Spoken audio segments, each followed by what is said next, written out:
Welcome to Happy Tummy with Annalie. 6 na itlog, spring onions, konting tirang paksiw na dinurog natin ng ganyan kaliit at siniguradong wala ng mga buto. Magluluto tayo ng masarap na ulam para sold na ang ating ulam niyan mga kahapitami. Minix lang natin ang lahat ng ingredients mga kahapitami. Naglagay tayo ng asin at kunting Siguruhin lang na mamix lahat ng ingredients para equal yung sarap, yung lasa mga kahapitami. This time, nagpainit na tayo ng kawali at naglagay na tayo ng mantika. Kumusta kayong lahat mga kahapitami? Anong ulam nyo dyan? Try nyo ito mga kahapitami. Ang dali lang at low budget pa. Tirang paksiw lang niyang ginamit natin mga kahapitami. Haluan natin ng itlog para maging marami yung ulam natin. So kung hindi nyo pa na-try ito mga kahapitami, try ninyo. Very low budget lang to kasi tirang paksiw lang, mga 1 or 2 slices lang tayo ng isda. Tapos itlog. Sold na. So ito na mga kahapitami, ilagay na natin sa mainit na mantika ang ating mga ingredients. So hinalo lang natin mga kahapitami. So ito na.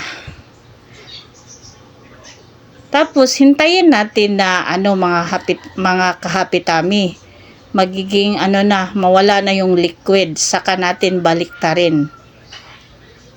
For sure masarap ito mga kahapitami. Wow. Heto na siya mga kahapitami. Nawala na ang mga liquids, konti na lang.